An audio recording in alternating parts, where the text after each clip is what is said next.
नमस्कार, आप देखना शुरू कर चुके हैं आई इंडिया और मैं हूं डॉक्टर पंकज सिंह गौर और हमारे साथ मौजूद हैं हमारे खास रिपोर्टर जिसमें प्रियांशु मिश्रा एक तरफ हैं, दूसरी तरफ निशांत गुप्ता। आई इंडिया आपके लिए लेकर आया है 3 बड़ी खबरें और 3 रिपोर्टर। तो आज से शुरू करते हैं नए शो को और देखेंगे आप लोगों का कितना प्यार मिलता है। बड़ी खबरें आज से हम लगातार आप तक पहुंचाएंगे। 3 बड़ी खबरें, ये 3 रिपोर्टर आपको रोजाना पहुंचाएंगे। तो आज बारी है उत्तर प्रदेश के उन 3 बड़े हादसों की जिससे पूरा यूपी दहल उठा, बड़े बड़े हादसे हुए और आज हम आपको बताने वाले हैं कि दुर्घटनाएं आखिर कैसे हो रही हैं। उत्तर प्रदेश में दुर्घटनाओं के जो आंकड़े हैं वो काफ़ी डरावने हैं। खासकर सीतापुर की बात करें तो यहाँ भी बात करेंगे कि हादसों में हर साल कितनों की जानें जा रही हैं। तो आप लोग बने रहिए हमारे साथ। आज हम 3 हादसों की शुरुआत करेंगे। क्योंकि सुबह का निकला हुआ कोई व्यक्ति यदि सकुशल वापस घर आ जाता है तो उसे उत्तर प्रदेश में नई जिंदगी मिल जाना रहता है। क्योंकि किसी न किसी सड़क पर हर रोज अब तो कई जिंदगियां लुढ़की मिल रही हैं। ये जिंदगियां क्यों लुढ़की मिल रही हैं ये भी हम बताएंगे। हादसे के बड़े कारण क्या हैं, कौन से ऐसे यूपी के 10 शहर हैं जहां पर हादसे सबसे ज्यादा हो रहे हैं और 10 सालों का हम आपको रिकॉर्ड भी देने वाले हैं कि कैसे साल दर साल हादसे बढ़ रहे हैं। तो चलिए आज हम पहले शुरुआत करते हैं जो यूपी में 3 हादसे शुक्रवार को हुए। आज कौन सा दिन है? गुरुवार को हुए। उनमें से हम आज सबसे पहले बात कर लेते हैं राजधानी लखनऊ की। दिल दहला देने वाली तस्वीरें, कैसे आग का गोला बन गई एक डबल डेकर बस और उसमें कैसे 5 जिंदगियां जलकर राख हो गई। तो इसको लेकर के हम निशांत गुप्ता के पास चलेंगे। उनके पास तमाम जानकारी है कि कैसे ये हादसा हुआ और कैसे 5 जिंदगियां देखते देखते आग का गोला बन गई और उनमें उनकी जान चली गई। हाँ, बिल्कुल सही सर, आपने कहा कि ये बहुत बड़ा हादसा है क्योंकि इसकी गूंज जो है पूरे उत्तर प्रदेश में गूंजी। उत्तर प्रदेश की राजधानी लखनऊ में हादसा होता है। एक डबल डेकर एसी बस है और उस बस को आग का गोला बनते कुछ ही मिनट लगते हैं। फायर ब्रिगेड की गाड़ी जो है उस बस को बुझाने का करीब 30 मिनट तक प्रयास करती है, लेकिन जब तक वो बुझाती है तब तक वो बस 5 जिंदगियां निकल लेती है। इसमें मासूम भी थे और कुछ युवा थे। बाप ने अपने सामने बेटे और बेटी को भी खोया। बहुत दुखद हादसा है ये। बता दें कि लखनऊ के मोहनलालगंज इलाके के अंतर्गत किसान पथ मार्ग पर होता है। सुबह करीब 4:40 से करीब 5 बजे के बीच ये हादसा होता है और एक बस होती है डबल डेकर एसी बस। वो बेगूसराय, जो बिहार का बेगूसराय है, वहाँ से लेकर के सवारियों को दिल्ली ले जा रही थी। जिसमें अगर हम बात करें तो बीती ये बुधवार की दोपहर करीब 12:30 बजे निकलती है और निकलने के बाद गोरखपुर से भी कुछ सवारियाँ बैठाती है और बिहार की सवारियाँ इसमें होती है। तो करीब ये माना जा रहा है, जो आंकड़े भी तक आए हैं, 80 यात्री इस बस में सवार थे। और जैसे ही ये लखनऊ के मोहनलालगंज स्थित किसान पथ पर चलते हैं, अचानक उस बस में कहते हैं कि गियर बॉक्स होता है, वहाँ पर एक चिंगारी शॉर्ट सर्किट होती है। जब शॉर्ट सर्किट हो जाती है वहाँ पर, तो बस चालक और परिचालक की इसमें सबसे बड़ी लापरवाही ये रही कि सुबह का समय था, डबल डेकर बस थी, स्लीपर भी होती है, उसी के अंदर यात्री अपना सो रहे होते हैं। अमूमन यही होता है सुबह का समय। तो बस उसके शॉर्ट सर्किट आगे जो गियर बॉक्स में होती है, तो बस चालक और परिचालक दोनों वो वहाँ से कूद जाते हैं। और उस वक्त बस की जो स्पीड जो बताई जा रही प्रत्यक्षदर्शियों के अनुसार करीब 80 किलोमीटर से 100 किलोमीटर प्रति घंटा थी, क्योंकि ये हाईवे पर चल रही थी बस। और हाईवे पर अमूमन 80 से 100 बस हो या कार सवार हो, सभी लोग लेके जाते थे। और ऐसे में सर इसमें जब चिंगारी लगती है तो आग लगने लगती है। पीछे जो यात्री होते हैं सो रहे होते हैं। अगर हम बस का ढांचा बताएं तो जो स्लीपर बस होती हैं वो एक काफ़ी लंबी बड़ी बस होती है। आगे केबिन नुमा होता है, उसी में चालक और परिचालक होते हैं। फिर अब यात्रियों को बैठाने की सुविधा के लिए क्या करते हैं, जो चालक होते हैं उनके पास में एक अतिरिक्त सीट होती है। वो सीट पर इसलिए रखते हैं कि कभी कभी क्या होता है, कुछ नियमों को ताक पे रख के वो बना दी जाती है। अगर यकीन मानिए हम बात कर ले चेकिंग की, तो अगर जो परिवहन विभाग वो पहले चेकिंग कर ले, तो ये जो अतिरिक्त लोग बसें में सीटें लगा देते हैं, क्षमता अनुसार सोचते हैं कि और 2-3 सीटें बढ़ा दें, तो ऐसे में बढ़ा लेते हैं। जब हादसा होता है तब प्रशासन भी जागता है, और वही हालत आज भी हुआ। आज अगर हुआ है, इस हादसे के बाद जो परिवहन मंत्री है दयाशंकर सिंह, उन्होंने कहा कि ये जो हादसा हुआ, इस बस का परमिट 2023 में समाप्त हो चुका था। सबसे बड़ी बात ये निकल के सामने है कि 2023 में बस का परमिट समाप्त हो गया। ऐसे में कैसे बस चल रही थी? ये बस वो बस होती है जो ऑनलाइन भी बुकिंग होती है, चाहे सीतापुर ले लीजिए, राजधानी ले लीजिए, दिल्ली ले लीजिए, कहीं भी कोई बस जाती है तो सब ऑनलाइन बस आपको अलग अलग वेबसाइट पर उपलब्ध होती है और सवारियों को रख के ले जाती हैं। सीतापुर में माफ़ कीजिएगा, लखनऊ में जब यह हादसा होता है, सुबह के वक्त पीछे यात्री सो रहे होते हैं बस में, अचानक धुआं हो जाता है जिससे यात्रियों को दम घुटने लगता है, और जब उनकी आंख खुलती है वो देखते हैं कि बस में आग लगी है। उसी बस में बीच में उनका सामान रखा था, जिससे कि आने फाने में भागने का प्रयास कर रहे थे, नहीं भाग सके। पीछे जो एग्जिट गेट होता है बस के, वो भी जो है पूरी तरीके से लॉक था। तोड़ने के बस के अंदर जो होते हैं इक्विपमेंट होते हैं, हथौड़ी लगी होती है चालक की, पर वो भी वहाँ पर उपलब्ध नहीं था। अग्निशमन यंत्र नहीं उपलब्ध था, कोई भी सुविधा उस बस में नहीं थी। जब जाँच की गई, पता चला कि इसके अंदर कोई भी अग्निशमन सुरक्षा से जुड़ा हुआ कोई भी यंत्र नहीं मौजूद था। वहां पर यात्री कैसे जान बचाते अपनी? तो किसी ने अपने जूते निकाले, किसी ने अपने अटैची का हैंडल तोड़ा, किसी ने मोबाइल लिया, जो वहां पे नुकीली चीज उनके पास उपलब्ध थी, चाबी गुच्छा, उससे उन लोगों ने शीशे तोड़े, और शीशे तोड़ने के बाद वो कूद कर अपनी जान बचाई। लेकिन 5 लोग उसमें ऐसे थे, बिहार के रहने वाले, जिनकी सांसें थम गई, जिनकी जिंदगियां थम गई, उनके परिवार में कोहराम मचा है। सिर्फ एक ऐसी लापरवाही से, ये चालक और परिचारक की लापरवाही तो रहेगी, लेकिन प्रशासन की भी कहीं ना कहीं उस परिवहन विभाग की लापरवाही है, जो ऐसी बसें चल रही हैं जिसको मंत्री खुद कह रहे हैं कि 2023 में उस बस का परमिट जो है समाप्त हो गया था। इसका अगर हम बात करें तो इस परमिट जो है 2023 में हुआ था समाप्त, और अब जो अधिकारी हैं वो कह रहे हैं कि कार्रवाई की जाएगी। सर सवाल ये कि कार्रवाई किस पे कर लेंगे? अब आखिर कार्रवाई क्यों करेंगे? अगर यही पहले से जांच हो जाती, यही पहले से व्यवस्था बनी होती, जब हादसे होते हैं, इससे पहले आगरा एक्सप्रेसवे पे भी मौत का सफर चलता है। आगरा पे कितने हादसे होते हैं, हादसे होने के बाद उनकी एक बार फिर चेकिंग अभियान होती है। जब चेकिंग की जाती है, पता चलता है इतने चालान हो गए बस के, इतने बस सीज कर दी गई। आखिर तब क्यों होता है? अगर ये नियमानुसार जिस तरह से कार्रवाई चलती रहे, तो कहीं ना कहीं लोगों की जिंदगियों से खिलवाड़ ना हो सके। अगर हम सर बात करें तो ये सभी जो मृतक हैं वो बिहार के रहने वाले। इसमें समस्तीपुर, मधेपुर, हसनपुर बिहार के रहने वाली 55 वर्षीय लक्खी देवी की मौत हो गई है। सोनी, जिसकी उम्र महज 26 वर्ष है, ये पुत्री अशोक महतो की है। अब अशोक महतो ने अपनी 26 वर्षीय सोनी को खो दिया, बेटी को, और पत्नी को भी इसने खो दिया। वहीं सीतागढ़ी गंभार बिहार के निवासी देवराज, जिनकी उम्र 4 वर्ष थी, ये मासूम सा बालक है, पुत्र राम बालक महतो। वहीं राम बालक महतो की जो बेटी है 2 वर्ष की साक्षी, उसने भी इसमें अपनी जिंदगी खो दी। बेगूसराय देहात के मधुसूदन के रूप में एक अन्य की पहचान हुई है। सर मतलब अगर हादसा वहाँ पे जो प्रत्यक्षदर्शी जो यात्री बच गए हैं, उनके अनुसार आप बताएं, सुने, तो उनका दर्द ये है कि पहचान नहीं हो सकी थी। तो बच्चों के जो लॉकेट होते हैं बिहार में लोग पहने होते हैं, कुछ जेवरात ऐसे पहने होते हैं जिससे पहचान, तब उनसे उसकी पहचान हुई है। और सबसे बड़ी बात सर ये है कि उसमें 100 जो थे वो सीट के नीचे पड़े मिले बच्चों के।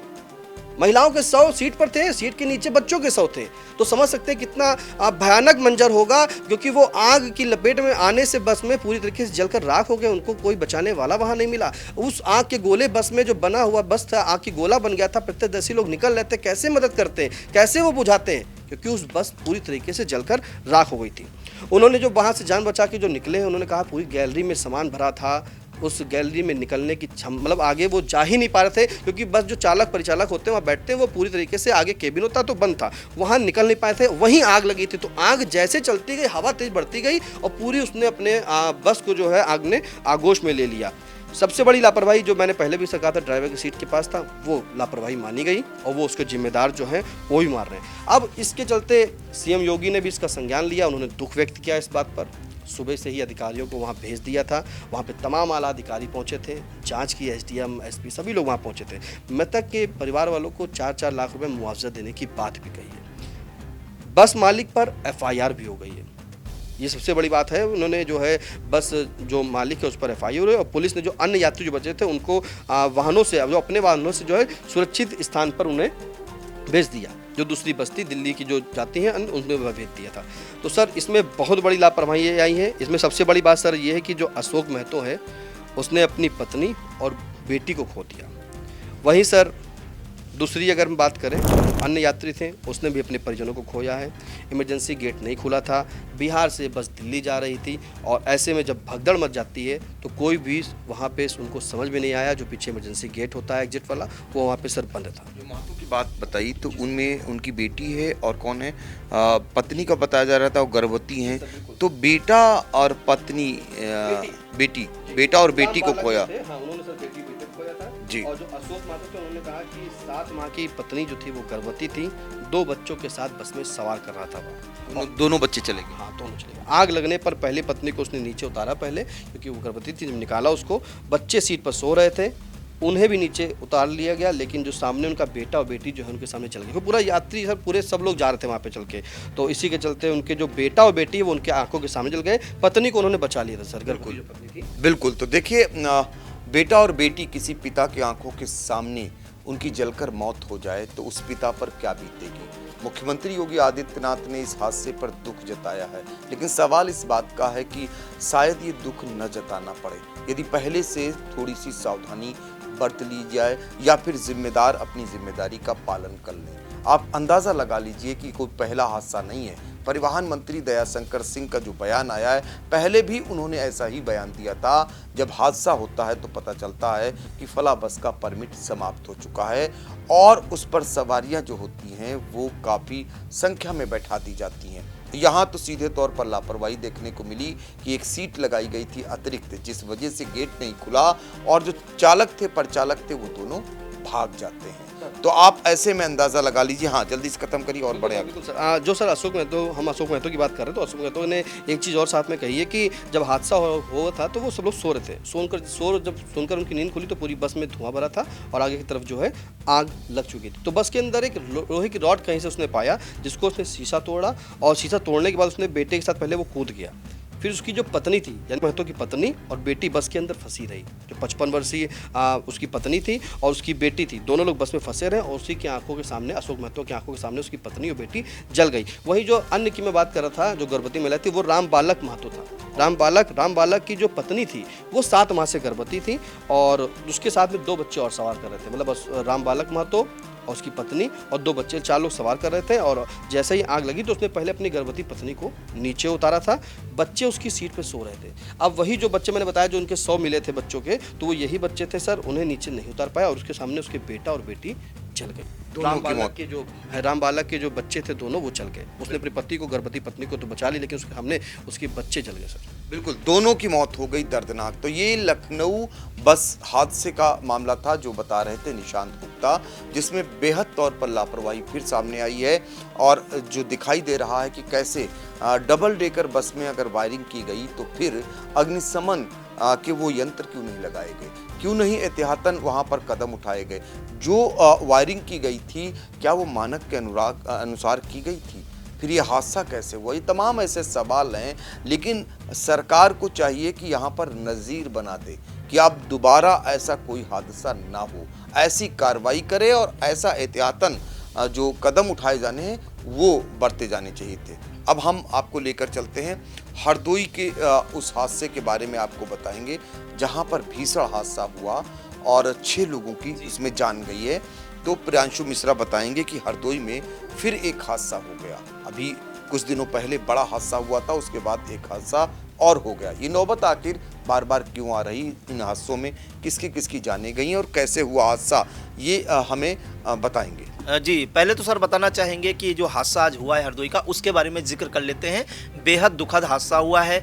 आज का दिन हादसों का दिन रहा। उत्तर प्रदेश में कई घरों में मातम पसरा हुआ है, कई गांवों में शोक की लहर है। सर, हरदोई में जो हादसा हुआ है ये कासिमपुर थाना इलाके में हुआ है। कासिमपुर थाना क्षेत्र में संडीला बांगरमऊ रोड पर ये हादसा हुआ और एक बार फिर ओवरलोड जो ऑटो रिक्शा, बैटरी रिक्शा चलते हैं, उनके कारण यह हादसा होना बताया जा रहा है। पुलिस ने एक प्रेस नोट जारी किया है, हरदोई पुलिस ने। उसमें बताया जा रहा है कि सर 6 सीटर ऑटो होता है, उसमें 9 सवारियां बैठी थी, जिसमें 5 पुरुष थे, 2 महिलाएं थी और 2 बच्चे थे। सामने से एक ट्रक आता है अनियंत्रित होकर और ऑटो में इतनी जोरदार टक्कर मारता है कि आसपास के लोग, उस जो आवाज़ आती है उस धमाके की, आसपास के लोग इकट्ठा हो जाते हैं। उसका परिणाम क्या होता है सर, इसमें 6 लोगों की जान चली जाती है। हम आपको बताते हैं कि सर इसमें जो है 4 पुरुषों की मौके पर ही मौत हो गई थी, 2 महिलाएं और 2 बच्चे इस जो ऑटो में सवार थे उन्हें नज़दीकी अस्पताल ले जाया जाता है, CSC कासिमपुर, जहां पर जो महिलाएं हैं सर उन्होंने भी दम तोड़ दिया। तो कुल मिलाकर इस हादसे में 6 लोगों की सांसें थम गई, 4 पुरुष जिसमें शामिल थे, 2 महिलाएं शामिल थे। तो सर 2 पतियों ने अपनी पत्नी खोई और 2 बच्चों के सिर से माता का साया हमेशा के लिए सर छिन गया। ये हादसा जो हुआ है, इस मौके पर आपको बताएं पुलिस के तमाम आला अधिकारी पहुंचे, संडीला CO सत्येंद्र सिंह पहुंचे, इसके बाद SP नीरज कुमार जादौन ने भी घटनास्थल का जायजा लिया। इस मामले में सबसे बड़ी बात ये निकलकर सामने आई, जो इस हादसे को जो अंजाम दिया था जिस ट्रक ने, वो ट्रक चालक जो है ट्रक लेकर फरार हो गया। इसमें जो पुलिस ने सर अपडेट दी है अभी तक, उसकी हम जानकारी देते हैं कि इसमें मृतकों के नाम क्या हैं। तो मोहम्मद निसार पुत्र जहूर हुसैन, इनकी उम्र 40 वर्ष बताई गई है, निवासी ओनवा मजरा भानपुर, थाना कछौना, जनपद हरदोई। अंकित पुत्र राम सिंह, इनकी उम्र 20 वर्ष, निवासी वहादीन बालामऊ, थाना कछौना, जनपद हरदोई। अरविंद पुत्र नंदीलाल, इनकी उम्र 20 वर्ष, निवासी मल्हान खेड़ा, थाना कासिमपुर, जनपद हरदोई। रंजीत राठौर पुत्र लालता, इनकी उम्र 25 वर्ष, निवासी ग्राम ओरामऊ, थाना कासिमपुर, जिला हरदोई। सब जिले हरदोई के ही सर रहने वाले थे। फूलजहां पत्नी सिराज, जिनकी उम्र 24 वर्ष, निवासी बेहटा मुजावर, जनपद उन्नाव। बिटान पत्नी रोहित, उम्र इनकी सर 25 वर्ष, निवासी धतिगढ़ा, थाना कासिमपुर, जनपद हरदोई। सर इन 6 लोगों की सर मौत हो गई इस दुखद हादसे में। 3 जो घायल हैं उनके नाम भी हम बताए देते हैं, जो जिंदगी और मौत की जंग लड़ रहे हैं अस्पताल में। सिराज पुत्र सफीजान, उम्र 26 वर्ष, निवासी बेहटा मुजावर, जनपद उन्नाव। अयास पुत्र सिराज, उम्र जानकर हैरान रह जाएंगे, महज 2 साल, निवासी बेहटा मुजावर, जनपद उन्नाव। और जुगनू पुत्र रोहित, इनकी उम्र 7 वर्ष, निवासी धतिगढ़ा, थाना कासिमपुर, जनपद हरदोई। तो सर जो ये बच्चे हैं 2, अयाज और जुगनू, इनके सिर से माता का साया हमेशा के लिए छिन गया। बात करें सिराज की पत्नी फूलजहां, इसमें एक्सपायर हो गई हैं, और रोहित की पत्नी बिटान सर इस दुखद हादसे में जो है इनकी सांसें थम गई। और सबसे बड़ी बात सर अब हम ये बताना चाहेंगे, जो सर ऑटो होते हैं, बैटरी रिक्शा, इनकी क्षमता होती है बिठाने की 6 सवारियां। लोग क्या करते हैं, इसमें समझिए आप सर 9 सवारियां भरी थी। परिणति क्या हुई, 6 लोग जो है इसमें काल के गाल में समा गए। इससे पहले हरदोई में जो हादसा हुआ था सर, उसमें एक ऑटो पे आप समझ लीजिए करीब 15 सवारियां थीं, उसको DCM ने टक्कर मार दी थी खड़े ऑटो में, उसमें 11 लोगों की सर सांसें थम गई थी। तो लगातार ये सर हादसे इस वजह से भी हो रहे हैं कि यातायात विभाग अपना एक माह चलाता है, जागरूकता माह, उसमें धड़ाधड़ सर कार्रवाइयाँ करता है, लगातार कार्रवाइयाँ करता है सर इसमें लगातार, और उसके बाद चालान काटता है, लेकिन वो केवल सर महीने भर तक ही रहता है। इसके अलावा पुलिस परिवहन विभाग भी नवंबर माह में अपना एक अभियान चलाता है, बड़ा अभियान चलाता है, 1 माह तक उसमें चालान कटते हैं। हेलमेट लोग नहीं लगाए होते हैं उनके चालान कटते हैं। ऑटो रिक्शा पर बड़ी कार्रवाई की जाती है, ई रिक्शा पर बड़ी कार्रवाई की जाती है। उसके बाद नतीजा ढाक के 3 पास सर बड़े पैमाने पर आप sir e rickshaw, battery rickshaw देख रहे होंगे। अगर आप यहाँ से बुकिंग कराइए, उनके थोड़े पैसे का लालच दीजिए, तो बैटरी रिक्शा यहाँ से सर सिधौली तक बुकिंग कर लेते हैं, जबकि इनको जो परमिट मिलता है वो शहर में ऑटो दौड़ाने का मिलता है, इनके रूट का निर्धारण होता है। आज आप जिस भी शहर में सर चले जाएंगे, पूरा शहर सर अगर देखें तो जाम की झाम से करा रहा है। उनके रूट तय होते हैं, रूट निर्धारण का कोई मतलब नहीं होता है। सवारियां अगर 6 सवारियां बिठानी है तो 15-15 सवारियां उस पर लाद लेते हैं। सिधौली से अगर आप लखनऊ जाना चाहें तो सर बैटरी रिक्शा लखनऊ तक भी आपको छोड़ कर आएंगे, इतना लालच सर होता है। तो कहीं ना कहीं इसमें सर जिम्मेदारों की भी लापरवाही है, यातायात विभाग की, परिवहन विभाग की। इसके बाद अगर बात करें तो कहीं ना कहीं हमारी आपकी भी जिम्मेदारी बनती है कि हम ऑटो पे, जिस ऑटो पे 6 सवारियां बैठती हैं उस पे हम 10 लोग लटक कर क्यों जा रहे हैं, और साथ ही उन पर भी कार्रवाई बनती है जो इस धंधे में संलिप्त हैं, लोगों की जान पर खेल के जो है 10-10, 15-15 सवारियां बैठा रहे हैं। तो कहीं ना कहीं अगर हम रूट लेवल पे जाएंगे तो सर जिम्मेदारों की भी लापरवाही है, हमारी आप में जागरूकता भी की कमी है, और चंद पैसों के लालच में जो लोगों की जिंदगी के साथ खेलवाड़ कर रहे हैं उन पर भी सर ऐसी कार्रवाई करें जो नज़ीर बने और दोबारा ऐसी जो जरूरत करने की सर जहमत ना उठाए। बिल्कुल। तो देखिए हरदोई का ये जो हादसा, ऑटो से हादसा होता है और पुलिस ने बताया कि निर्धारित संख्या कितनी होनी चाहिए थी और कितने लोग सवार थे। हरदोई में हादसे दर हादसे हो रहे हैं और वो रुकने का नाम नहीं ले रहे हैं। किसी का सुहाग उजड़ रहा है तो कोई अर्धांगिनी अपने पति से जुदा हो रही है, तो कोई बुढ़ापे की किसी की लाठी टूट रही है, तो किसी का भाई चला जा रहा है, तो कोई बहन भाई से जुदा हो जा रही। हादसे इतना दर्द दे रहे हैं जो जीवन भर शायद भुलाए नहीं जा सकेंगे, फिर भी हम सीख नहीं ले रहे हैं। अब हम आपको चलते हैं तीसरी जो उत्तर प्रदेश में आज के जो हादसे की बड़ी खबर है वो बलरामपुर की है। यहाँ पर 2 भाई समेत 5 बारातियों की दर्दनाक मौत हुई। हादसा इतना जोरदार था कि एक ही जो अर्टिगा कार है उस पर सवार थे 12 लोग, 7 जो अन्य लोग थे वो घायल हो गए और 5 की मौत हो गई। ये दरअसल श्रावस्ती के बीरपुर भुलैया गांव से शादी समारोह से ये सारे लोग वापस आ रहे थे और एक ही अर्टिगा कार पर आप अंदाज़ा लगाइए कि 12 लोग सवार थे और कैसे नियंत्रित वो रह सकती है, कैसे उसको नियंत्रित रखा जा सकता है जिसमें 7 सीटर हों, 5 सीटर हों, वहाँ पर इतने लोग अगर बैठा दिए जाते हों। तो कुल मिलाकर यहाँ पर 5 लोगों की दर्दनाक मौत हुई है। मृतकों में हम आपको बता दें अभय कुमार जो इलाहाबाद के 26 साल के हैं और ये चालक थे। इसके अलावा फूल बाबू ये 30 साल के धानेपुर गोंडा के रहने वाले, और जो है इसके अलावा एक 25 साल के हैं ये धानेपुर के, ये भी रहने वाले भाई जो सगे हैं जीवन और फूल बाबू, ये दोनों सगे भाई थे जिनकी मौत हुई है। फिर आदित्य 8 साल का है, नहीं माफ़ करिएगा, जीवन और आदित्य ये दोनों सगे भाई हैं, ये धानेपुर के रहने वाले हैं, दोनों सगे भाई थे, इनकी दर्दनाक मौत हुई है। और इसके अलावा विजय कुमार ये इटिया के रहने वाले हैं 45 साल के, इनकी मौत हुई। तो 5 लोगों की दर्दनाक मौत हुई। इस तरीके से 5 लोग लखनऊ में, 5 लोग बलरामपुर में और 6 लोग हरदोई में। तो आप अंदाज़ा लगा लीजिए ये बड़े हादसे जो निकल करके आए। उत्तर प्रदेश की अगर बात करें तो मृतकों की संख्या हर रोज़ के अगर आंकड़े देखें तो वो बहुत बड़ी होती जा रही है, यानी मौतों के आंकड़े साल दर साल बढ़ रहे हैं और रोकथाम को लेकर तमाम सरकारी जो दावे हैं या जो कागज़ है वही सिर्फ उन्हीं पर घोड़ों को दौड़ाया जा रहा है। यही कारण है कि ये रुकने का नाम नहीं ले रहे हैं। इनमें हम आपको कुछ सालों के आंकड़े ज़रा बता देते हैं। ये 10 साल ऐसे हैं, ज़रा जान लीजिए कि उत्तर प्रदेश में हम कितने लोगों को हर रोज़ खोते जा रहे हैं। तो उत्तर प्रदेश में 2014 से हम शुरुआत करते हैं। 2014 में 3134 हादसे होते हैं और 16,287 लोगों की जान चली जाती है। फिर 2015 में 32,385 हादसे होते हैं और 17,666 लोगों की जान चली जाती है। 2016 में 35,612 ये हादसे होते हैं और 29,320 लोगों की मौत हो जाती है। आप सोचिए कितने आंकड़े तेजी से बढ़ रहे हैं मौतों के और हादसों की जो संख्या है। 17 की बात करते हैं, 17 में 38,811 हादसे होते हैं और 20,142 लोगों की जान चली जाती है। 2018 में 42,856 हादसे होते हैं और 22,256 लोगों की जान चली जाती है। इसी तरीके से 2019 में 42,572 हादसे और 22,655 लोगों की जान चली जाती है। 2020 में 34,243 हादसे हुए और जान जाने वालों की संख्या 19,149 हो गई। और 2021 में 37,729 हादसे होते हैं और 21,227 लोगों की जान चली जाती है।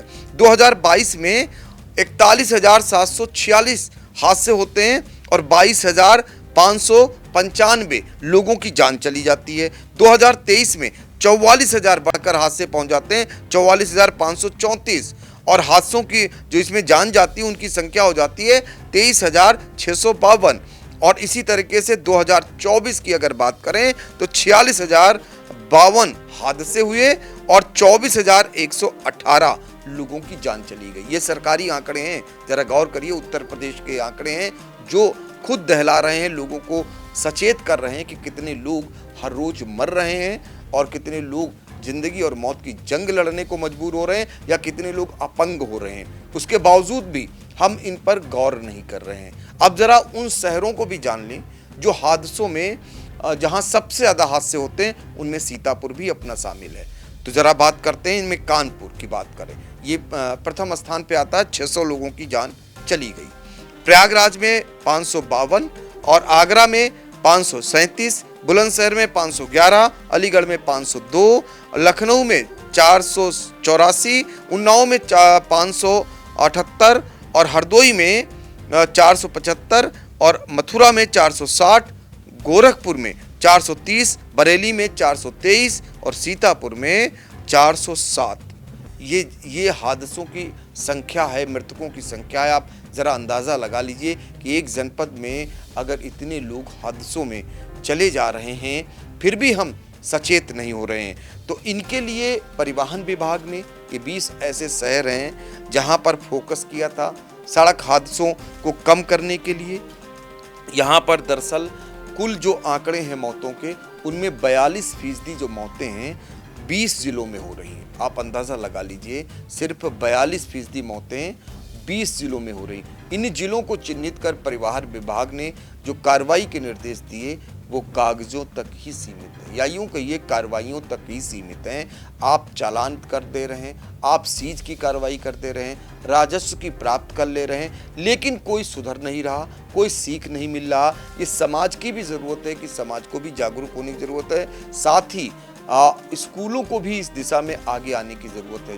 जो बच्चे हैं उनको अगर अनिवार्य शिक्षा यातायात नियमों की देते हैं हम, तो आगे चलकर वो जब सड़क पर गुजरेंगे, सड़क पर जाएंगे, तो वो अपने भी गार्जियनों को उसके प्रति जागरूक कर सकते हैं। उन पर ज़्यादा बल दिए जाने की आवश्यकता है। और अगर बात करें 56% मौत की वजह, तो आप जानकर हैरान रह जाएंगे।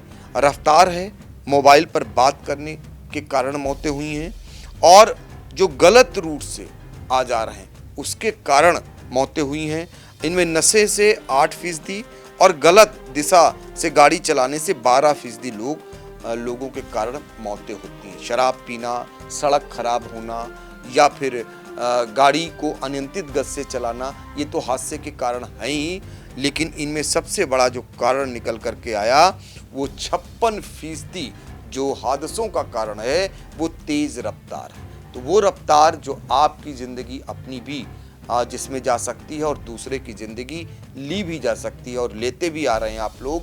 ऐसे लोगों के लिए आवश्यकता है कि अब ऐसा वो बर्ताव करें ताकि किसी की ज़िंदगी ना लें और ना अपनी ज़िंदगी आसानी से जाने दें। चूँकि उत्तर प्रदेश के डरावने वाले आंकड़े हमने इसलिए आप तक रखे ताकि इन आंकड़ों को देखकर ही कम से कम आप जब गाड़ी चलाएं, घर से निकलें, तो इन सब आंकड़ों को जेहन में लेकर ही जाएं, ताकि पता हो कि आप जब घर से निकले हैं तो आपका भी कोई अपना इंतज़ार कर रहा है। तो आज के लिए इतना ही। हम तीनों रिपोर्टरों को दीजिए इजाज़त, फिर किसी नए मुद्दे पर, किसी नए घटनाक्रम पर आपसे मिलेंगे। नमस्कार।